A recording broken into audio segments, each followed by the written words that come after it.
Selamat sore, perkenalkan nama saya Nazwa Putri Saiful Effendi dengan NIM 782400145 dari jurusan Administrasi Bisnis. Saya di sini ingin melakukan perbaikan nilai dan membacakan jawaban yang benar. Definisi, fungsi, dan peran sumber daya manusia. Definisi adalah suatu proses yang mengatur dan mengelola sumber daya manusia dalam suatu organisasi dalam ruang lingkup ROHK dalam rangka meningkatkan efektivitas dan efisiensi pengelolaan karyawan.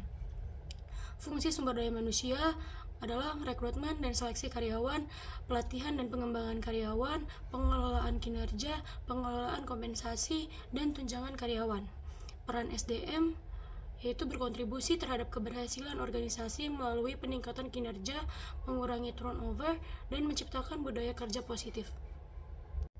Apa tantangan dan hambatan sumber daya manusia ke depan? Tantangan pengelolaan SDM. Yang pertama ada perekrutan dan retensi talenta. Yang kedua ada pengembangan karyawan, mengidentifikasikan kebutuhan pelatihan dan pengembangan karyawan agar mereka bisa beradaptasi dengan perubahan teknologi dan pasar. Yang ketiga ada perubahan organisasi, mengelola perubahan dalam struktur organisasi, budaya, dan strategi yang dapat memengaruhi karyawan. Yang keempat ada diversitas dan inklusi, yang dimana menciptakan lingkungan kerja inklusif dan menghargai keberagaman serta mengatasi bias dalam perekrutan dan promosi.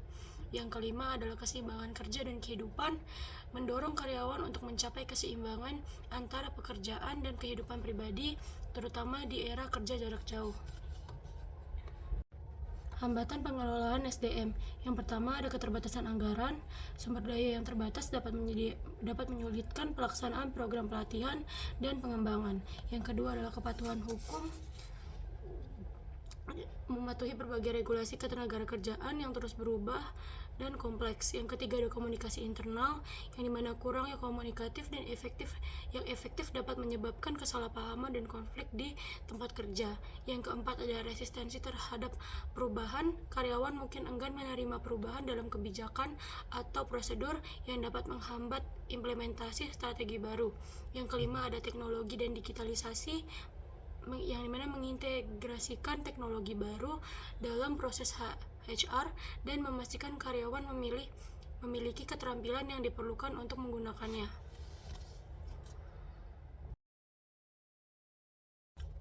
Sebutkan, jelaskan pembagian keragaman dalam tenaga kerja dan berikan contohnya satu per masing-masing keragaman. Yang pertama ada keragaman permukaan atau surface level, perbedaan personal sumber daya manusia berdasarkan apa yang tampak terlihat. Terdiri dari keragaman gender, disabilitas, kecenderungan gender, etnis, agama, dan senioritas ataupun usia. Contohnya dalam keragaman gender, yaitu organisasi dapat menerapkan program mentoring yang ditujukan khusus untuk karyawan perempuan. Program ini bisa melibatkan pemimpin perempuan senior yang memberikan bimbingan dan dukungan kepada karyawan perempuan yang ingin mengembangkan karir mereka di perusahaan. Contoh keragaman disabilitas adalah perusahaan dapat menyediakan fasilitas yang ramah disabilitas seperti aksesibilitas fisik di gedung, perangkat lunak membaca layar, atau pelatihan untuk manajer tentang cara mendukung karyawan dengan kebutuhan khusus.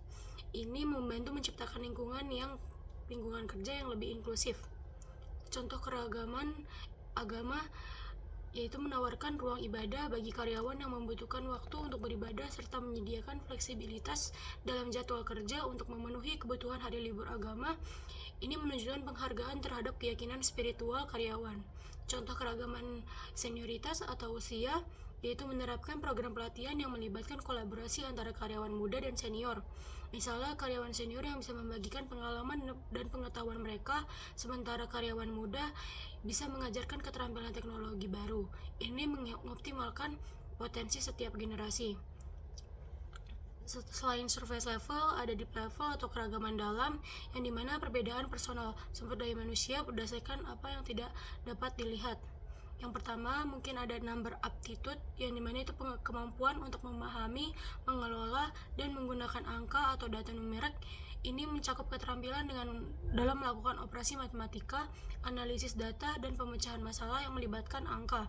Contohnya, seorang akuntan yang harus menganalisis kelaporan keuangan, menghitung pajak, dan membuat proyeksi anggaran. Kemampuan angka yang baik sangat penting untuk memastikan akurasi dan integritas data keuangan.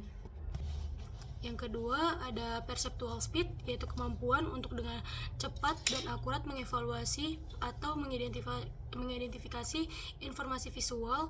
Ini melibatkan kecepatan dalam mengenali pola, membedakan antara objek, dan memproses informasi visual. Contohnya adalah seorang operator mesin di pabrik yang harus cepat dan tepat dalam memeriksa produk untuk yang cacat dan juga yang tidak. Kemampuan kecepatan perseptual yang tinggi memastikan bahwa produk yang dihasilkan memenuhi standar kualitas. Yang ketiga, ada deductive reasoning, yang dimana kemampuan untuk menarik kesimpulan logis dari informasi yang ada. Ini melibatkan penggunaan prinsip umum untuk membuat perkiraan atau keputusan tentang situasi spesifik. Contohnya, seorang ilmuwan yang menggunakan hipotesis dan data eksperimen untuk menarik kesimpulan tentang perilaku suatu zat. Deductive reasoning membantu dalam membuat keputusan berbasis bukti. Yang keempat, ada memori, yang dimana kemampuan untuk menyimpan, mengingat, dan mengakses informasi. Ini mencakup berbagai jenis memori seperti memori jangka pendek dan memori jangka panjang, serta kemampuan untuk mengingat informasi dalam konteks yang relevan. Contohnya, seorang pelajar yang belajar untuk ujian dan harus mengingat fakta, rumus, dan konsep dari berbagai pelajaran. Memori yang baik memungkinkan pelajar untuk meningkatkan informasi dengan efektif saat dibutuhkan. Faktor-faktor kekuatan dan fleksibilitas serta contoh masing-masing terkait sumber daya manusia. Yang pertama, ada faktor kekuatan. Kekuatan dinamis adalah kemampuan untuk mengeluarkan kekuatan otot secara berulang atau terus-menerus dalam waktu tertentu. Contohnya, seorang tenaga penjual yang mampu melakukan presentasi produk secara berulang kepada banyak klien dalam sehari. Yang kedua, ada kekuatan terang atau kemampuan untuk mengeluarkan kekuatan otot menggunakan otot terang, terutama otot perut. Contohnya, ada pekerja di pabrik yang sering mengangkat dan memindahkan barang berat. Yang ketiga, ada kekuatan statis, kemampuan yang mengeluarkan kekuatan melawan objek eksternal. Contohnya adalah teknisi yang melakukan perbaikan mesin dengan posisi tubuh yang statis. Begitu juga ada faktor lainnya seperti koordinasi tubuh atau kemampuan untuk mengordinasikan tindakan simultan dari berbagai bagian tubuh. Contohnya, seorang atlet yang melakukan gerakan kompleks dalam olahraga tim seperti bola basket.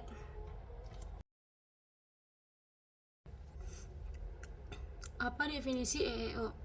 Equal Employment Opportunity, yang dalam bahasa Indonesia berarti kesempatan kerja yang setara. EEO adalah prinsip yang menjamin semua individu memiliki kesempatan yang sama untuk mendapatkan pekerjaan dan berkembang dalam karir tanpa diskriminasi. Apa 5 kerugian dan 5 keuntungan perusahaan bila mengabaikan prinsip diskriminasi? Keuntungan mengabaikan prinsip diskriminasi yang pertama adalah pengurangan biaya jangka pendek. Perusahaan mungkin menghemat biaya terkait pelatihan dan pengembangan program keberagaman. Yang kedua, proses perekrutan yang sederhana, di mana perusahaan mengabaikan prinsip diskriminasi dapat mempercepat proses perekrutan karena tidak perlu mempertimbangkan keragaman dalam tim. Yang ketiga, penghindaran konflik. Dalam jangka pendek, perusahaan mungkin merasa menghindari konflik yang muncul akibat perdebatan atau diskusi tentang keberagaman. Yang keempat, fokus pada kinerja. Perusahaan dapat fokus lebih pada kinerja individu tanpa mempertimbangkan keragaman latar belakang. Yang kelima, kemudahan manajemen. Menjaga homogenitas dalam tim bisa membuat manajemen lebih mudah dalam hal komunikasi dan pengambilan keputusan. Kerugian mengabaikan prinsip diskriminasi. Yang pertama, kehilangan talenta. Mengabaikan keberagaman dapat menyebabkan perusahaan kehilangan akses ke beragam talenta yang dapat membawa inovasi dan perspektif baru. 2. Rendahnya kepuasan karyawan. Lingkungan kerja yang tidak inklusif dapat mengakibatkan tingkat kepuasan karyawan yang rendah, meningkatkan turnover dan biaya rekrutmen. Yang ketiga, reputasi perusahaan yang buruk, di mana perusahaan dapat mengalami dampak negatif pada reputasinya yang dapat mempengaruhi hubungan dengan pelanggan dan mitra bisnis. Yang keempat, kurangnya inovasi. Tim yang homogen cenderung memiliki perspektif yang terbatas, mengurangi kemampuan perusahaan untuk berinovasi dan beradaptasi dengan perubahan pasar. Yang kelima, risiko hukum dan peraturan. Mengabaikan prinsip diskriminasi dapat menyebabkan perusahaan menghadapi tuntutan hukum yang berpotensi mahal dan merusak reputasi. Apa saja 3 tantangan EEO ke depannya? Yang pertama, perubahan demografis. Dengan meningkatnya keragaman dalam populasi tenaga kerja termasuk perbedaan gender, etnis, usia, dan latar belakang, perusahaan harus menyesuaikan kebijakan EEO untuk mencerminkan realitas ini. Tantangannya adalah memastikan bahwa semua kelompok terwakili secara adil dan memiliki akses yang setara terhadap peluang kerja, dan promosi dapat menjadi kompleks, terutama dalam industri yang lebih tradisional atau homogen. Yang kedua, teknologi dan otomatisasi. Deskripsinya, penerapan teknologi baru dan otomatisasi dalam proses perekrutan dan manajemen SDM dapat memicu bias yang tidak disengaja. Tantangannya mengembangkan algoritma dan sistem yang adil dan tidak bias dalam proses perekrutan dan penilaian karyawan adalah tantangan penting untuk memastikan bahwa EEO tetap terjaga di era digital. Yang ketiga, kesadaran dan sensitivitas budaya. Deskripsinya, dalam lingkungan kerja global dan multikultural, penting untuk memahami dan menghormati perbedaan budaya. Tantangannya meningkatkan kesadaran dan sensitivitas terhadap isu-isu keberagaman di antara karyawan dan manajemen, serta mengatasi bias yang mungkin ada. Menjadi tantangan yang harus dihadapi untuk menciptakan lingkungan kerja yang inklusif. Bagaimana mengkaitkan perencanaan bisnis terhadap perencanaan kebutuhan tenaga kerja? Perencanaan bisnis adalah proses sistematis untuk menetapkan tujuan, strategi, dan tindakan untuk mencapai keberhasilan suatu organisasi. Perencanaan kebutuhan tenaga kerja adalah proses untuk menentukan jumlah dan jenis karyawan yang diperlukan oleh suatu organisasi untuk mencapai tujuan bisnisnya. Ini melibatkan analisis kebutuhan tenaga kerja berdasarkan proyeksi pertumbuhan, perubahan dalam struktur organisasi, dan penyelarasan dengan strategi bisnis. Kaitannya antara perencanaan bisnis dan perencanaan kebutuhan tenaga kerja sangat erat karena pertama, perencanaan bisnis menetapkan visi dan tujuan strategis organisasi yang secara langsung mempengaruhi kebutuhan tenaga kerja. Jika perusahaan berencana untuk memperluas pasar atau meluncurkan produk baru, maka akan ada kebutuhan untuk merekrut lebih banyak karyawan dengan keterampilan tertentu. Kedua, sumber daya manusia merupakan aset penting dalam mencapai tujuan bisnis. Oleh karena itu, perencanaan kebutuhan tenaga kerja harus selaras dengan rencana bisnis untuk memastikan bahwa perusahaan memiliki tenaga kerja yang mampu mendukung strategi. Ketiga, perencanaan kebutuhan tenaga kerja harus mampu beradaptasi dengan perubahan dalam perencanaan bisnis. Misalnya, jika ada perubahan dalam strategi bisnis akibat kondisi pasar yang berubah, rencana tenaga kerja juga perlu direvisi agar tetap relevan. Bagaimana perencanaan bisnis yang ideal dan proper terhadap perencanaan kebutuhan tenaga kerja? Perencanaan bisnis yang ideal adalah proses komprehensif dan sistematis dalam merumuskan strategi yang jelas untuk mencapai tujuan jangka panjang sebuah organisasi. Ada analisis mendalam, tujuan yang jelas, strategi realistis, fleksibel, adanya pengukuran, dan evaluasi hasil. Perencanaan bisnis yang ideal dan proper mengacu pada perencanaan yang tidak hanya standar ideal tetapi juga mengikuti praktik terbaik dan regulasi, meliputi kepatuhan terhadap hukum, memiliki etika bisnis, inklusi terhadap stakeholder, dokumentasi yang baik, sustainability. Perencanaan bisnis yang ideal dan proper berpengaruh signifikan terhadap perencanaan kebutuhan tenaga kerja dengan cara menentukan kebutuhan tenaga kerja, menyesuaikan keterampilan, fleksibilitas dalam perubahan, dukungan terhadap kesejahteraan, meningkatkan keterlibatan stakeholder.